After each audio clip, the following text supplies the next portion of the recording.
Oke, ini adalah penjelasan tentang jurusan dan pekerjaan untuk versi 10. Ada hasil analisa baru khusus untuk pekerjaan dan jurusan. Nah, di sini itu hasilnya dalam bentuk operation supervisor. Nah, ini itu adalah jenis pekerjaannya. Kemudian untuk teknik logistik itu adalah jurusannya.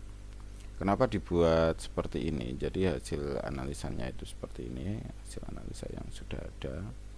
Jadi bentuknya agak banyak halamannya seperti ini. Kenapa kok dibuat sebanyak mungkin? Dan ini belum semua jurusan itu diinputkan. Jadi yang kita masukkan itu hanya yang cocok dan tidak cocok saja.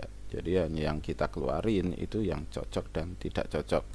Yang setengah-setengah itu kita tidak keluarkan.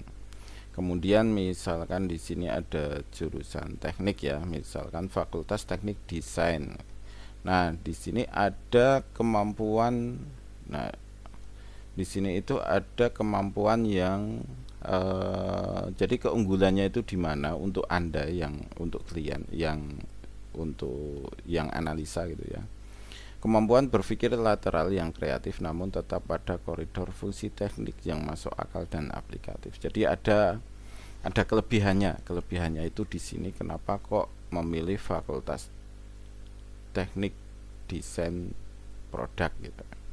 Kemudian di sini ada teknik sipil juga. Nah, kenapa kok bisa masuk ke teknik sipil? Karena di sini mampu memadukan imajinasi ruang dan perhitungan matematis yang kuat. Jadi bisa memadukan imajinasi dan perhitungan yang baik. Sehingga dia bisa masuk ke arsitek struktur atau ke teknik sipil. Nah, kemudian akan muncul yang misalkan ini ya.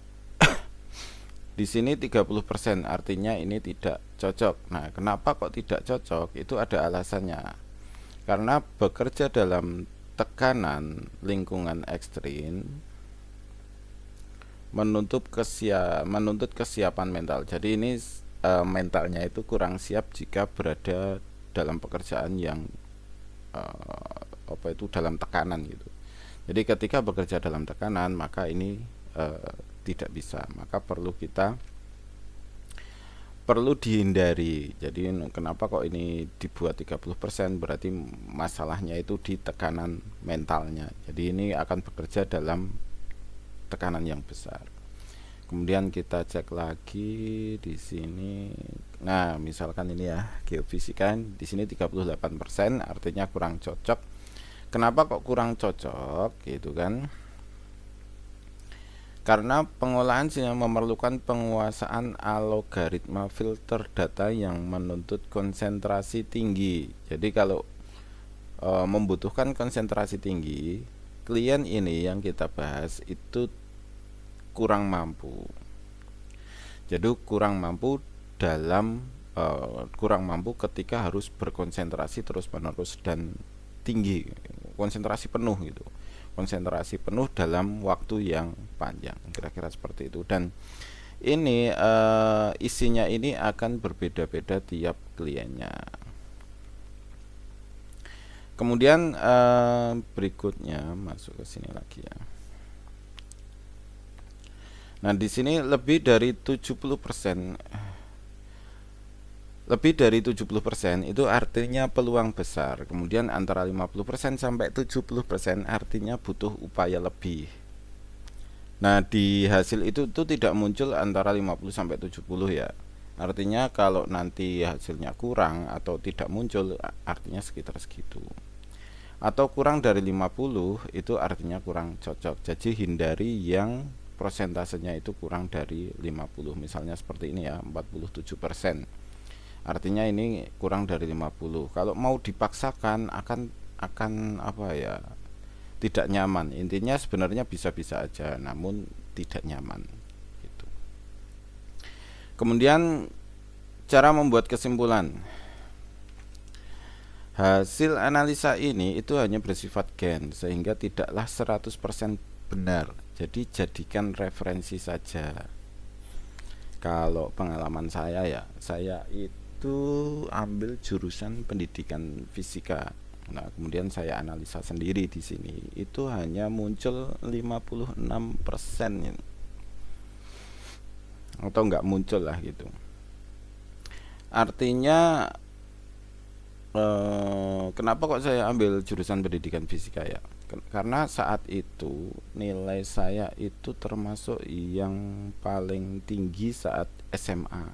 Jadi saat lulus SMA kan ada ujian nasional ya waktu saya dulu itu termasuk nilai yang paling tinggi untuk fisikanya. Kenapa kok saya ngambil fisika? Karena nilainya lumayan paling tinggi untuk fisika. Nah, di semester 1, 2, 3, 4 itu IP saya masih bagus. Jadi masih 32, 34, 32, 33, 31, masih sekitar 3 lebih lah.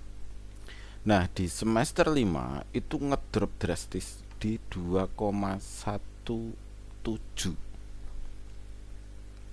Bayangin di semester 5 itu 2,17, padahal itu dari 3 lebih terus itu. Fisika itu nyari 3 itu susah ya. Fisika itu nyari 3 susah. Zaman dulu karena nilainya itu kalau 2 ya 2 gitu. Kalau 1 ya 1 bener itu nilainya 1,75 itu ya beneran 1,75. Nah, intinya gini.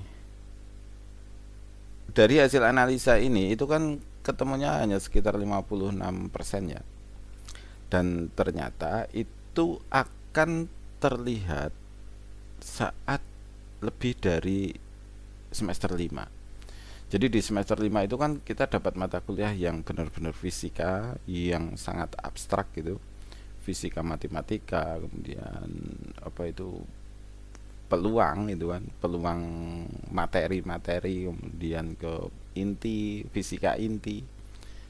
Itu saya sudah nggak bisa mengikuti sama sekali.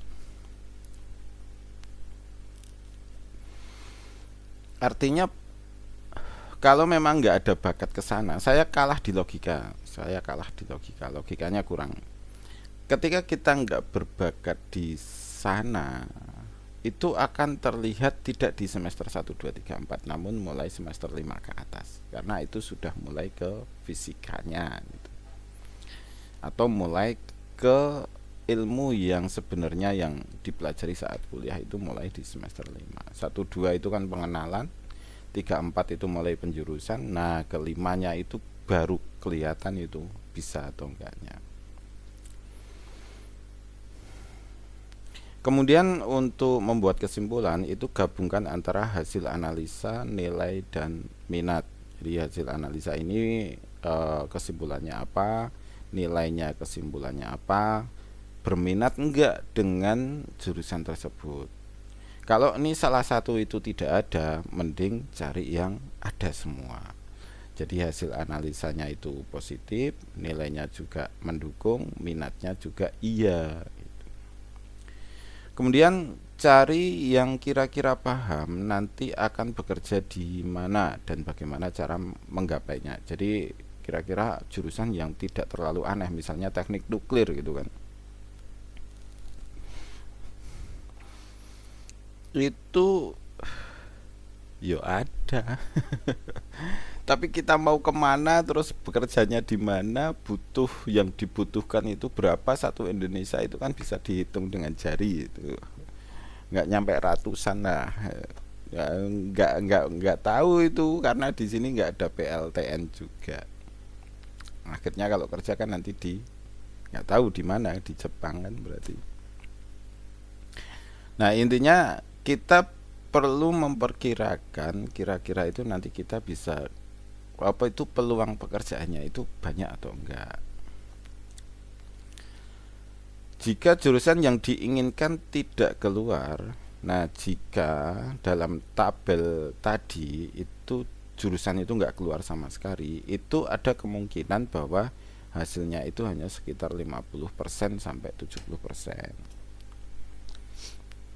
Kemudian kalau misalnya masih penasaran, kita pakai handout. Handout ya, ada handout bisa dicari. tentukan bakat yang dibutuhkan pada jurusan yang dipilih. Misalkan kita pilih jadi arsitek gitu kan. Arsitek itu butuh apa aja? Visual 2D. Oke ya, visual 2D ini iya, karena menonjol kita anggap 1/1 ya. Interpersonal tidak butuh, naturalis tidak butuh, body kinestetis tidak butuh, musikal juga nggak butuh. Visual D ini butuh, artinya berapa? 1/2. Kemudian bahasa nggak butuh, logika matematika butuh, berarti berapa? 2/3. Interpersonal nggak butuh, ini 2/3 ya. Berikutnya, pemahaman tidak terlalu butuh banget, tapi sebenarnya ada, tapi iya apa tidak setengah-setengah ya, kita anggap aja enggak.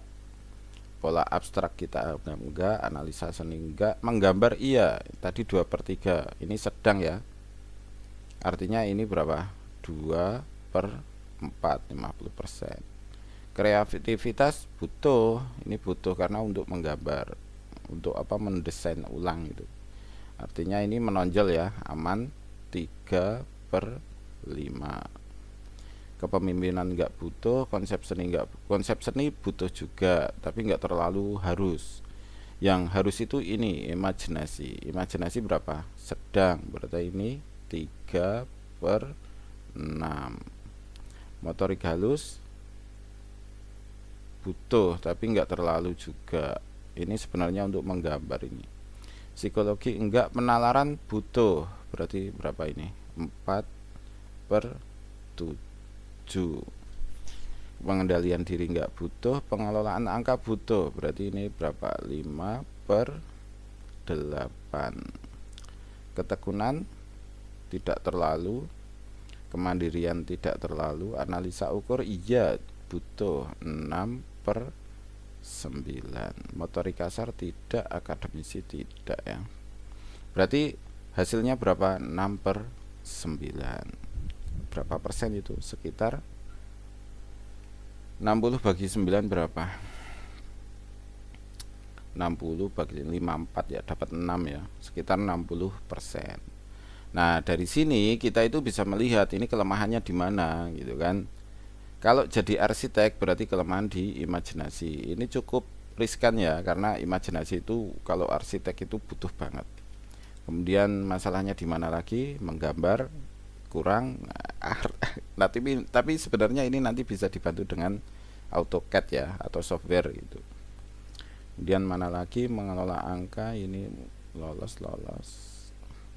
Yang sedang apa? Visual 3D. Nah, ini visual 3D. Jadi kalau nanti ke arsitek butuh belajar tentang visual 3D atau membuat patung itu.